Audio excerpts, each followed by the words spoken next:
first step was good communication, I think, and making sure that all of your students are aware of what's going on, they understand the requirements and that they feel that the support is there. Because I think oftentimes one of the biggest challenges with situations like this is confidence. More often than not, the technology is really accessible and it's easy to use. It's more about confidence. So I think if you can give confidence to the student, doesn't matter what their age range is or their ability, if you can give them the confidence, they will be able to master the technology and proceed with the assessments. I think it's important to mention that the staff training at the very beginning was probably the most important part because we're all new to this. So a very important step was to work with the staff in that first 2 weeks to make sure that we're all up to the same level in terms of using Zoom. And it's not that difficult. Once you sit down and go through it, within an hour you'd be comfortable with the platform. I think a key aspect to our success was a very student-centered approach. We offered students the ability to phone us if they were having difficulties connecting. We have 6 teachers across 6 courses running around the county.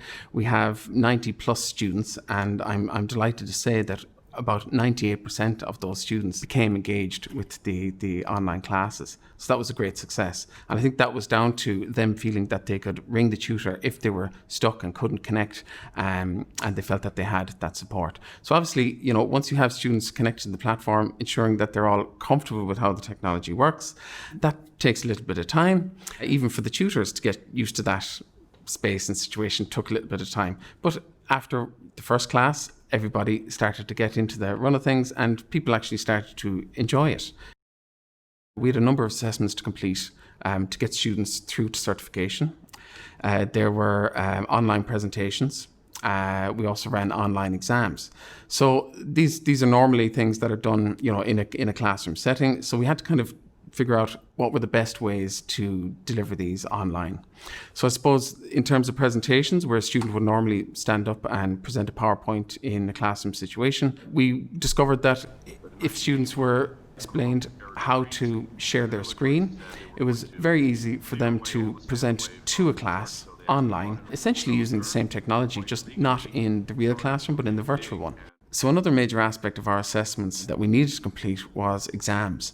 Now, this is probably the most challenging. And I suppose the first step was for us to really think about the exam room or the virtual exam room. How do we keep the integrity of the exam? We needed to think about the questions and how the student would answer them and whether it was something that you could simply just Google in 2 seconds flat. This was challenging in itself, but we found that it was actually absolutely possible to alter the format of our questions. So maybe instead of using, short, one answer questions, we would ask for more descriptive passages that would ensure that students would have to show their learning and that there was no way you could really just go online and get a quick answer to that. Like any exam room you walk into, you have to maybe leave your bag at the door, make sure you have no mobile phones or devices. We had to put all of those guidelines in place for the students and make sure that they had that well in advance. One of the criteria was that all students would have to leave their cameras and microphones on at all times throughout the exam. So just like a normal exam situation, the tutor would be able to monitor the video and audio. So as much as possible, the exams were monitored and invigilated just like any normal exam would be. Outside of the initial frustrations that students might have felt in terms of using the platform, I think it was an overwhelming success and the feedback was absolutely excellent. The results speak for themselves, really. I think we had over 98% of our students complete their assessments and go ahead to certification.